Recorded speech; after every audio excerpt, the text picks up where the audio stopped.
how can a woman with relationship issues from her teen years and her 20s get past it to have a healthy relationship?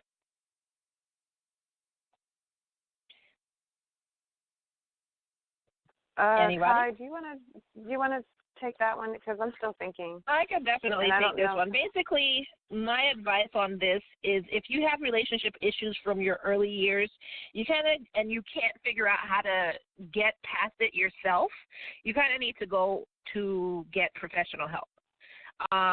There is free help for people who don't have enough money. You just got to look it up. There's online help for people who don't want to go out there and be face-to-face with a counselor, or there's, just regular professional help with a counselor where I don't know, I guess your job will cover it or you have enough money to cover it. Either way, you do need to get professional help to help get past those issues that you had from your teen years and your 20s. And the first step is acknowledging it, so you are on the right path of getting that help, of beginning. So I would definitely go and get that help before you get into another relationship, because you don't want to bring somebody into that toxicity that you are bringing from your younger years. So that's my advice. Does everyone agree? Yeah, absolutely. I do agree. Okay, next question. Oh, man. How can I stay in a loveless marriage? I need to be here because we share a house and kids, and I don't want to shatter my kids' lives. What do I need to do to deal with this type of marriage? Oh, my gosh. Hello? I mean, we kind of had this question. We kind of had this question before. A few times. Probably in season 4 of our show. It wasn't exactly the same thing, but you never stay in a marriage for the kids.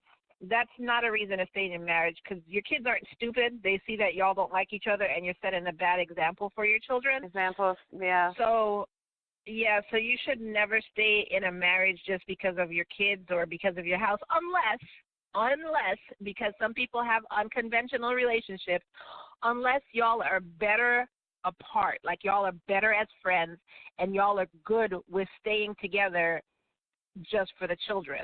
Like y'all aren't fighting or being undercover, what's the word I'm looking for, undercover mean to each other and stuff like that. Y'all are completely okay with living together. Both of y'all are on the same page where, it's a loveless marriage and you can talk to other people outside of the marriage, but you're just together for the house and the kids and the monetary value and everything like that.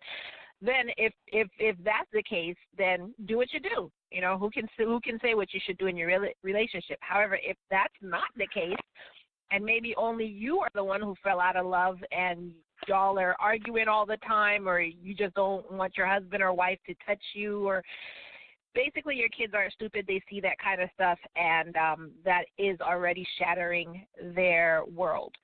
So the mature thing to do would be to sit down and have a conversation with your spouse about the situation. See if it's anything that you can work through. If not, then you need to go your separate ways.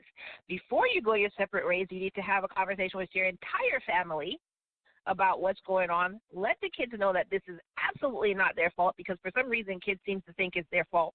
I see that on TV. I don't know if that's in real life.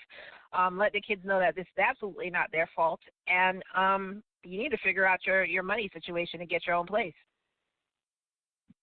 And that's just what I think.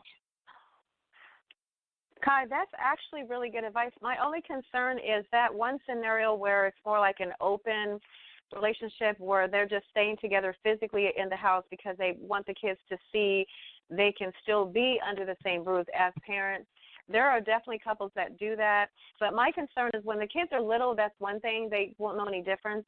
But when they get older and they see that you have an agreement with an open relationship or marriage and you just stay together for them, I think it's going to hurt them more, because it can become an embarrassment, to them. Those factors do come in where they're old enough to realize, hey, they don't love each other.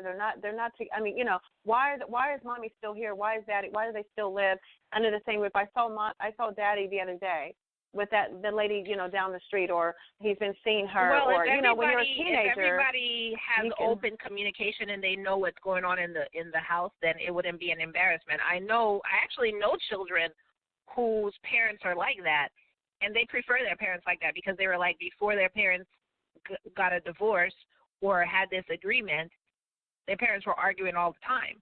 Now that they have this agreement, they're like best friends, and they prefer their parents like this. So, again, like I said, it depends on your household. Don't follow what other people say because it just depends on your household. So. Yeah, well, I guess if they talk to the kids about it, yeah, it's better than fighting and arguing and hating each other under the same roof. There's nothing worse than that.